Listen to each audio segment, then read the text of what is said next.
po muna tayo ha. Share muna tayo guys. Share. Share. Share. Yan. Share muna tayo guys.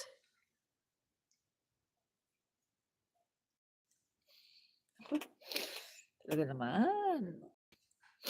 Nasaan na ba yung aking mga viewers? Nawawala na ang mga viewers ko. Kasi, pag hindi na nagla-live regular, nawawala ang viewers.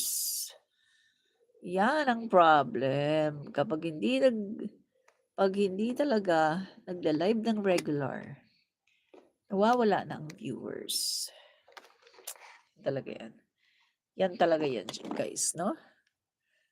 So, share muna natin yung ating video para tayo ay share natin dito sa ating Facebook newsfeed. Yan. Okay, share ko dito sa newsfeed ko. Tapos, okay. Saglit guys Share natin sa newsfeed ko. Saglit guys. Saglit lang po. Share natin. Saglit guys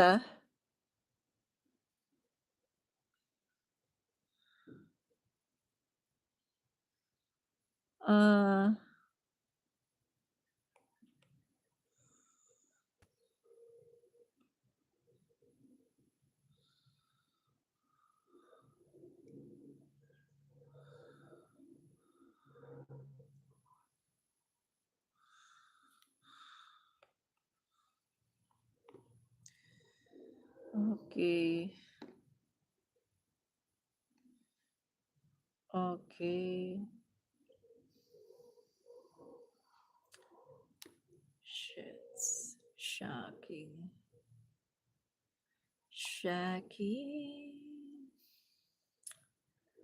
Ano ba yun?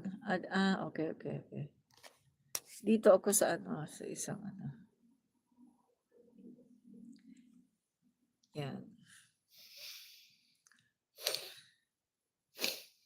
Yan, okay. Share lang natin sa yung share lang natin sa aking newsfeed. Yan. Lorna Rafael, maraming pong salamat Lorna Rafael, no? Sa palagi niyo pong panunood tuwing tayo may live. Marami pong salamat Lorna Rafael, no? Sabi naman ni Pingpong, "Hey, do you still exist?" Ang masasabi ko naman sa iyo Pingpong, "Hey, I thought you were already embalsaminated."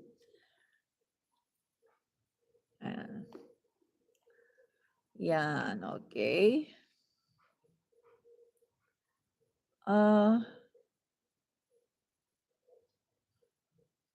Yan, okay.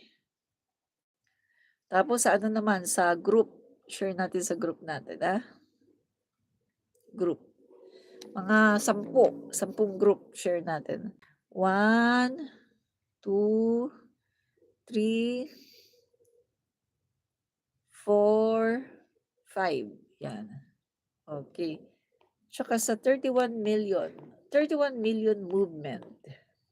Yan. Nasaan ba yung 31 million movement? Grupo ko yan Yan ang grupo natin, no? Tayong 31 million na bumoto sa ating Pangulo. Yan. Okay, yan. So, ang pag-uusapan po natin ngayon, maganda pong pag-uusapan natin ngayon, guys, Yan. Tungkol po ito sa okay. Dali, Wait lang po, Okay. Okay. Okey. Okey.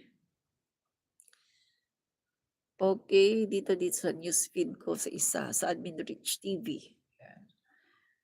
Do'n sa mga hindi pa po nag-follow sa aking Admin Rich TV at saka Rich Admin TV, paki-follow na rin po, ha. At saka meron din po tayo sa TikTok, Admin Rich, 'no. So, paki-follow na lang po. Yan, okey, share tayo pagkatapos start na po tayo guys, 'no. Yan, okey. Okey, yan okey na, yan. So, yan na nga mga kaibigan 'no, maraming pong salamat sa mga hindi po nangiiwan 'no, na kahit po ako ay palaging hindi nakakapag-live everyday 'no. Sabi ko nga po sa inyo kapag gano'n pala 'yun 'no, sa YouTube kapag hindi ka everyday nagla-live, kapag hindi ka consistent mag-live ay talagang wala din talaga yung mga viewers 'no. Talagang, siyempre yung mga viewers ay, may ibang, napapanood kasi nga hindi ka naman consistent sa pagla-live 'no, kaya naligay sa angkatin ng mata ko, yan. Kati ng mata, ibig sabihin, nati-trigger na naman ang aking allergy. Ganyan yan guys, eh, 'pag kumakati yung mata ko ibig sabihin nati-trigger na naman ang allergy ko 'no, yan. Gano'n po yun. Nangangati ang mata,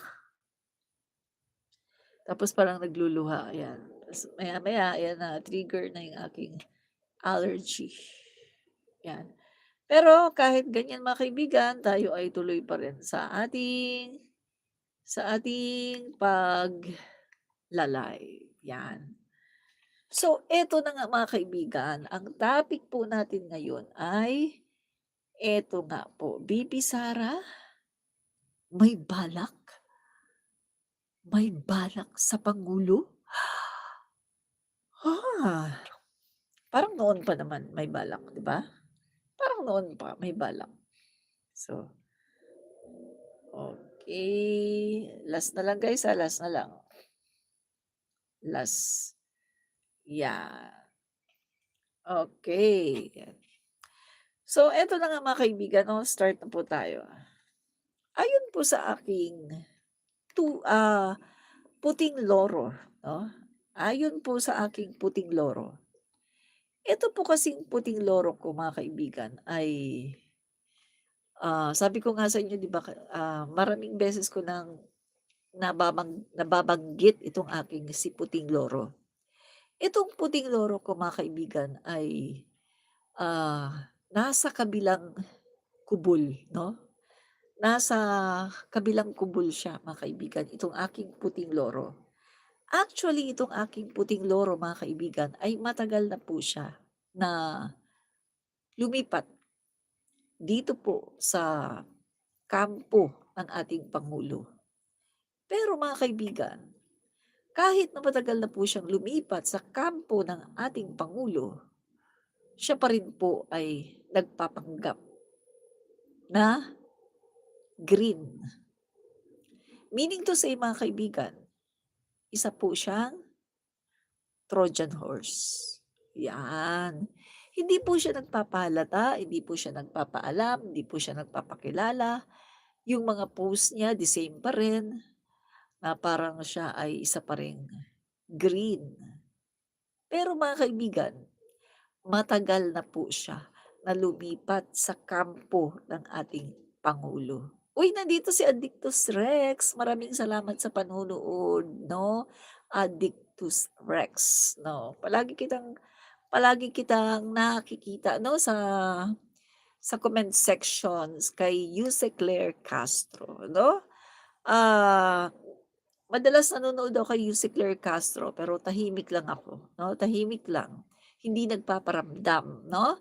Pero siyempre, nagla-like ako pero madalas ako ay tahimik lang, hindi ako nagsasalita 'no, 'yan.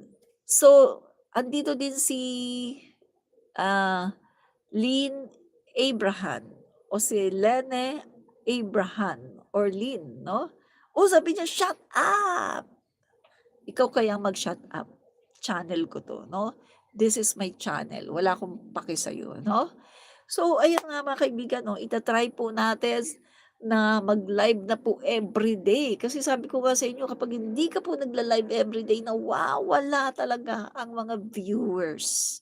Unlike before na kapag nag-live ako 'no, nung ako po ay regular na nagla-live, 'pag nag-live ako nandiyan na kaagad ang viewers ko at umaabot pa siya sa 1K 'no, mga kaibigan. Pero ngayon eto, konti lang po ang viewers natin dahil hindi nga po ako talaga nagla-live 'no. So sana po ay sumipag ako 'no, sipagan ko sana para consistent po ako sa pagla-live para ang viewers ko consistent din sa panonood 'no. Sabi ni Addictus Rex, "Please feel free to shout out to me and promote your channel." Ay, maraming salamat Addictus Rex.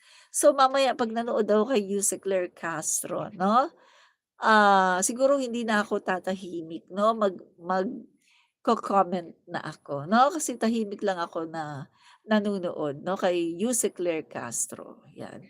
So ayan na 'no, andito na si Carmelita, good afternoon Admin Rich, good afternoon din po sa inyo. 'Yan at sabi ulit ni Addictus Rex, yeah, yen, 'yan. Opo 'no, mamaya 'pag nanood ulit ako 'no, kasi every night po nanonood po ako doon kay si Claire Castro, pero tahimik lang po ako 'no. Kasi, maganda po siyang panoorin dahil siyempre updated 'no? Siyempre ba naman, USEC, no? USEC ba naman 'yan, siyempre updated talaga 'no? So tuloy po tayo guys. Ito po aking, puting loro na sinasabi ko sa inyo noon ko pa ito, kinukuwento sa inyo guys, itong si puting loro. Etong si puting loro na 'to, nagpapanggap pa rin siya na DDS. Nandun po siya sa kabilang kubol. At hindi po siya open, hindi po niya sinasabi na siya ay lumipat na dito sa ating pangulo, sa kampo ng pangulo natin, hindi po niya sinasabi. So, akala po ng sa kabilang kubol ay the same pa rin 'no, na siya ay DDS pa rin. Pero matagal na po siyang lumipat. Actually mga kaibigan 'no, magdadalawang taon na po siya na naging Marcos supporter.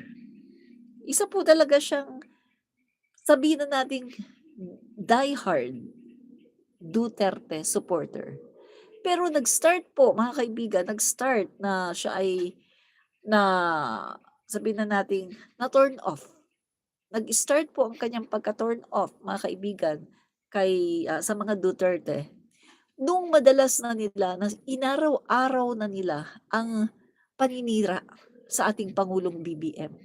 At yung inaraw-araw na nila mga kaibigan ang pagfe-fake news, paninira, pag-destabilize ano ba nabubuyoy ako, destabilization 'no, paggagawa ng destabilization sa ating, administrasyong Marcos. Doon po nag-start na itong aking puting loro ay nawalan po ng gana sa mga Duterte. Ang sabi po kasi niya, "Bakit gano'n? Tumakbo sila as unity team. Pero bakit gano'n?" Do'n siya nag-umpisa guys, "Bakit si Sara, hindi niya pinagtatanggol ang pangulo, panay banat sa kanya ng tatay niya 'no, binabanatan yung si PBBM ng tatay niya 'no, si Rodrigo. Pero bakit parang okey lang kay Sara?" Tapos napansin din ni Puting Loro na bakit gano'n? Nakangiti siya, nakatawa siya, kaharap si PBBM, pero bakit gano'n?